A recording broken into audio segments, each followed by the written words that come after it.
Tazama ndege angani wanaimba na kucheza. Ukitazama historia ya soka la Tanzania, ni nguli wachache walioweza kufanya kazi kwa nguvu walizopewa na kufikia hadhi ya kifalme ndani ya uwanja.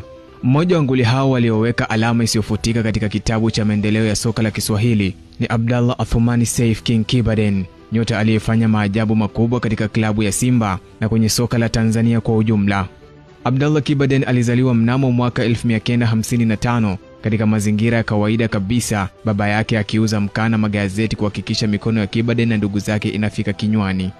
Tangu akiwa mdogo, Kibaden alionyesha mapenzi makubwa kwa mpira wa miguu, akicheza mitaani huku ndoto yake ikiwa ni kuvaa jezi ya klabu kubwa na kuwakilisha taifa lake.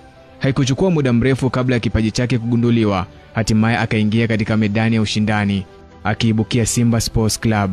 Kuingia kwa Kibaden katika kikosi cha Simba kulileta mabadiliko makubwa. Alikuwa si tu mshambuliaji wa kiwango cha juu, bali pia kiongozi wa kweli ndani ya uwanja. Uwezo wake wa kupenya safu za ulinzi, kuchezesha timu na kufunga mabao ya kuvutia ulimfanya kuwa kipenzi cha mashabiki. Katika miaka yake akiwa na Simba, alishinda mataji kadhaa, akiongoza timu katika ushindani mkali wa ligi kuu ya Tanzania na mashindano ya kimataifa.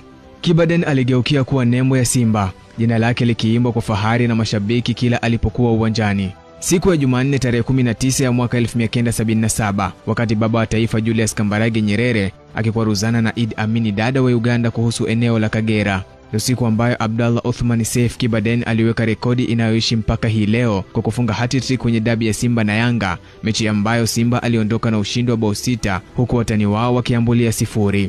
Kilichomtofautisha Kibaden na wachezaji wengine wa wakati wake ni uwezo wake wa kutawala mchezo. Alikuwa na akili ya mpira, akitumia ufundi na mbinu kali ya kupangua mipango ya upinzani. Kasi yake, pasi sahihi na uwezo wa kufunga zilimfanya kuwa mshambuliaji hatari kuwahi kushuhudiwa katika maisha ya soka. Kibaden hakuwa tu mchezaji mzuri wa kufunga, bali pia alikuwa na roho ya uongozi. Mara nyingi Simba Sports Club alipotaka mchezaji wa kuleta mabadiliko, yani game changer, jicho la kila mmoja lilielekezwa kwa King Kibaden.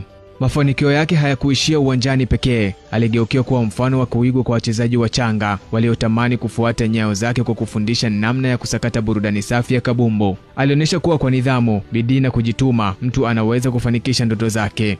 Hata baada ya kutundika daluga, jina lake linaendelea kuheshimika ndani ya soka la Tanzania. Wachezaji na mashabiki wa klabu ya Simba bado wanamtaja kwa heshima kama mmoja wa magwiji waliowahi kuvalia jezi nyekundu na nyeupe na kutangaza vyema klabu hiyo.